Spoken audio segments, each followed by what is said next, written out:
When we think of life in the Middle Ages, what often comes to mind are plagues, famine, wars, and a constant sense of vulnerability. Yet even in these harsh times, there were certain jobs so disturbing, so gruesome, that they made people's skin crawl or their stomachs turn.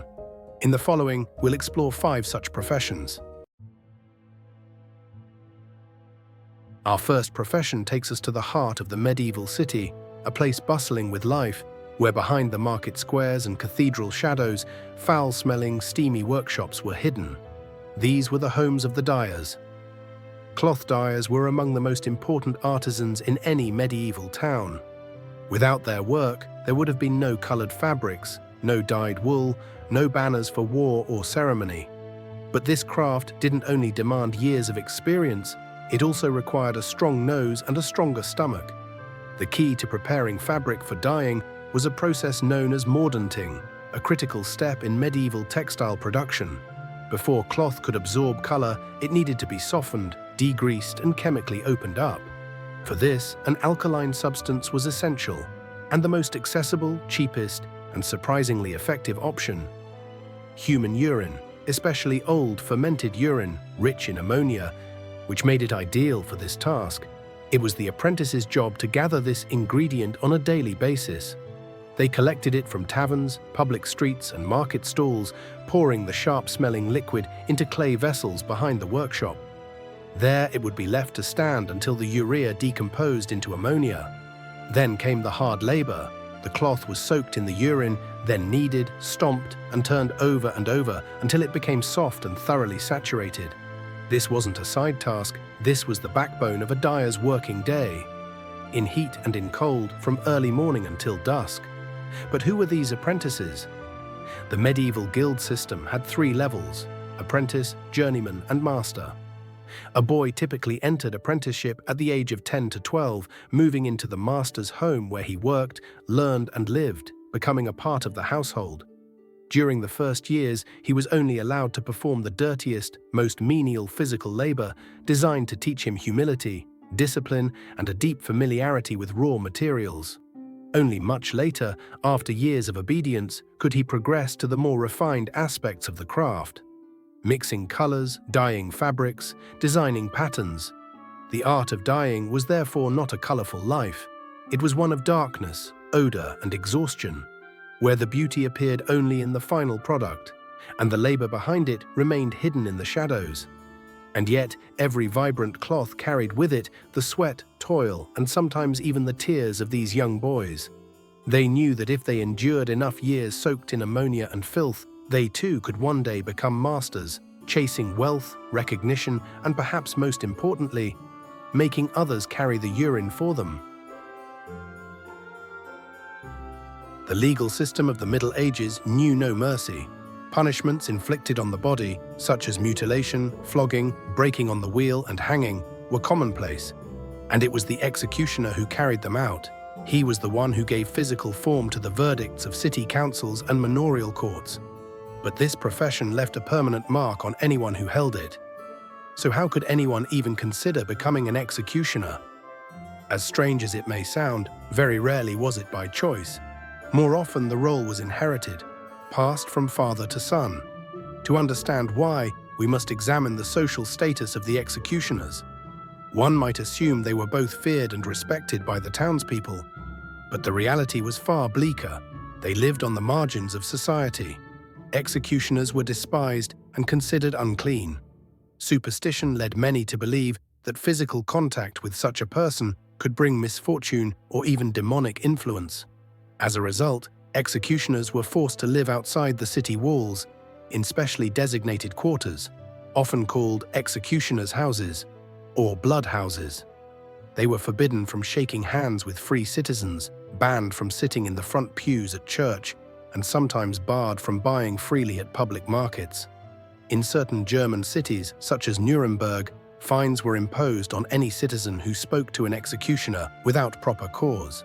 This deeply rooted societal rejection left emotional scars, not only on the executioners themselves, but especially on their children, who were often condemned by association. Because of their father's trade, they were marked as unclean, barred from most respectable professions, and their chances of marriage were severely limited. Most learned the craft by observing their fathers, witnessing public executions from early childhood, growing up in the shadow of the scaffold. Even the executioner's day-to-day duties were far from enviable. Public executions were communal rituals, carefully staged demonstrations of power. Beheadings and hangings became theatrical displays of state control. The executioner was not merely a functionary, he was a living symbol. This is what happens to those who defy the law. Crowds would murmur, whistle, or hurl stones, or fall into complete silence. A skilled executioner had to be physically strong and technically precise. A botched beheading, one where the first blow failed, could spark public outrage or even riots. And yet, without executioners, law and order could not function. They did more than execute. They administered torture, performed mutilations, and carried out punishments meant to humiliate offenders in front of their communities. Executioners were the physical extension of the justice system, the literal hands of the law. Some even served as surgeons, applying their anatomical knowledge and ability to measure pain with brutal precision. Controlling death, inflicting suffering, and knowing the human body intimately. These were tools in their grim toolbox. Their lives were full of paradoxes. The executioner's work was essential, yet his presence was intolerable. Everyone needed him, but no one wanted to see him. Everyone watched him, but no one spoke to him. He was a living scapegoat who carried out the cleansing of society's filth with his own hands and became stained by it in the process. For people in the Middle Ages, begging was not merely a sign of misery, it was a recognized social role. In fact, for certain clever city dwellers, those with acting talent and some financial means, it could even be a voluntary way to make a living. But what would drive someone to make a career of pretending to be a beggar? Often, it was the promise of easy profit and the desire to avoid hard physical labor. This was made easier by the Christian worldview of medieval Europe, which regarded the poor, and especially beggars, as divine tests, opportunities to show mercy and charity. "What you have done for the least of these, you have done for me," said the Gospel. This idea justified urban begging, but did not make it any less grueling. Among medieval beggars, there were indeed many who lived in utter destitution: the blind, the lame, the maimed, the leprous. But over time, a new type emerged: those who faked poverty, exaggerated their conditions, or outright fabricated them. Thus arose the class of professional beggars, people not driven by survival, but by the pursuit of material gain. We know little about them individually, but sources indicate that their numbers became large enough to cause concern among city authorities. These unscrupulous individuals regularly exploited the sympathy that real suffering inspired. They worked the streets, cathedral steps, busy market corners, the shadows of city gates. Many enhanced their performance through makeup or self-mutilation, turning their bodies into instruments of deception. Their tools included dirty clothing, fake limps, crutches, sewn-shut eyelids, or even intentional injuries. These imposters were not merely actors, they became their own props. Some made daily rounds of churches, monasteries, and pilgrimage routes. Others claimed rights to specific spots: a street, a bridge, a gate, either by purchasing a begging license or by taking it through force. In many cities, begging was regulated by permit, and official registries of beggars were kept in places like Paris, Barcelona, Cologne, and Prague. Certain monasteries even distributed daily alms to licensed beggars. But the city was not always forgiving. Beggars who were suspicious, false, or too aggressive were flogged, expelled, or branded. To the city councils, widespread begging posed a threat to public order.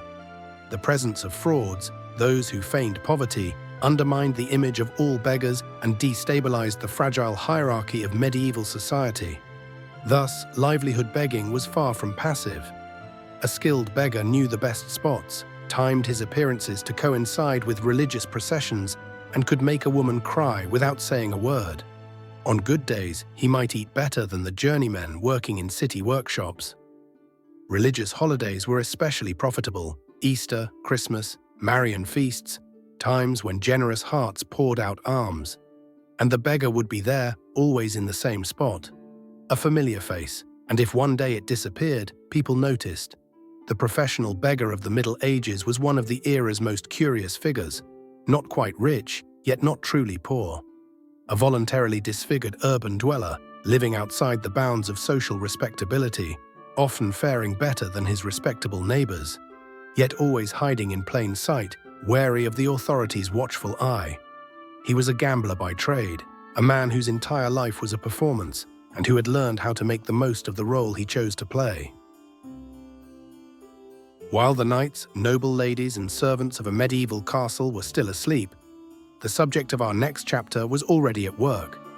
One of the most bizarre, repulsive, and yet essential tasks within a medieval fortress was assigned to those responsible for maintaining the central latrine, known as the garderobe.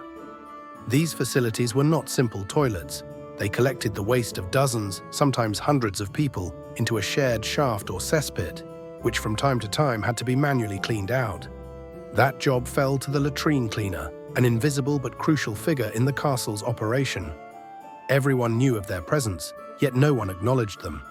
In most castles, the garderobe was a small chamber built along an outer wall or tower, allowing waste to drop into a deep stone-lined pit, or sometimes into a natural watercourse below. But when these pits filled up, there was only one solution: removal by human hands, with buckets and crude tools. That's when the latrine cleaners stepped in. They worked at night or in the early hours of the morning. Their faces were smeared with fat or covered in cloth to lessen the stench. Their clothes were caked in filth, and flies followed them wherever they went. If they were lucky, if one can call it luck, the latrine emptied directly into the moat, and the waste could be shoveled from beside the wall.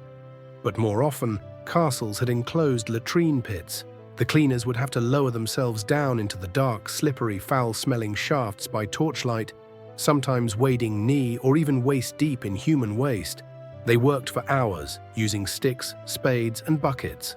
The surface of the waste was often bog-like, unable to support a person's weight. Falling or losing grip could mean death by drowning in excrement. The ammonia fumes released from the fermenting waste could cause dizziness or fainting, especially in such confined spaces. A full cleaning could last several days. It's not hard to imagine why people avoided this work at all costs. Yet someone had to do it. Some were sentenced to this task as punishment, others were simply too poor to find another way to survive. The most persistent among them became professional latrine men, although no such title was ever written down, and likely no one ever claimed it with pride. Their social standing was comparable to that of the executioner. They were also considered unclean, forced to live outside the castle walls in separate huts, and were not treated as equals even among the castle's other servants. They ate alone, often from leftovers. People believed that prolonged contact with such filth could bring bad luck or illness, or even attract evil spirits. And indeed, their constant exposure to human waste, urine, blood, and other bodily fluids put them at serious risk of infection. There were no disinfectants, no protective gear, no gloves, no masks. Physical contact was unavoidable, and so were the dangers. Yet in a grim paradox, this disgusting job saved lives. Outbreaks of cholera and intestinal diseases often began in places where latrines were neglected. Waste buildup didn't just stink, it killed.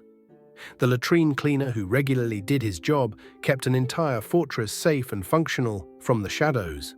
No one thanked them, but everyone knew, without them, life inside the castle would eventually become unsustainable.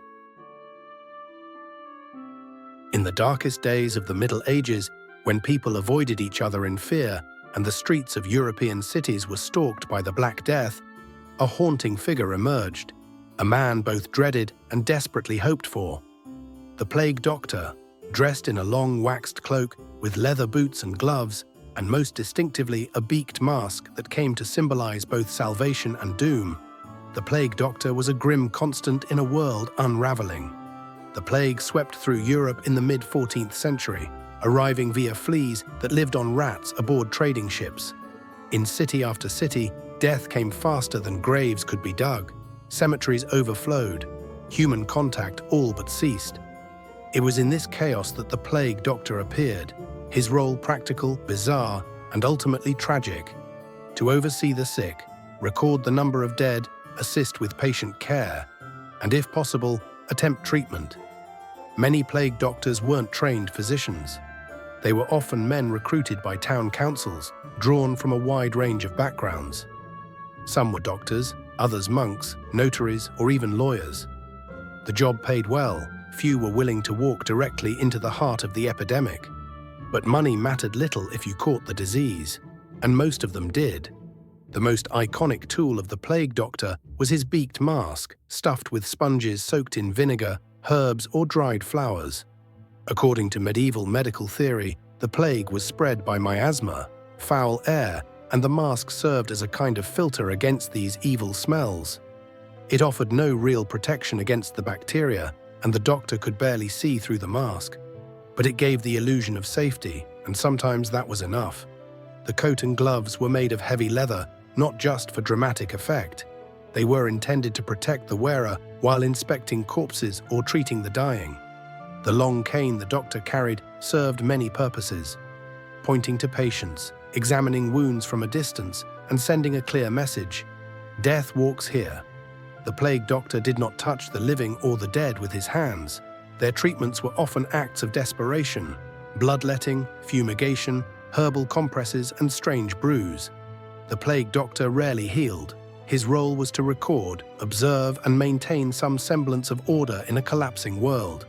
Many never returned from service. Those who survived were sometimes hailed as heroes, but often regarded as tainted, as if they carried the shadow of death with them.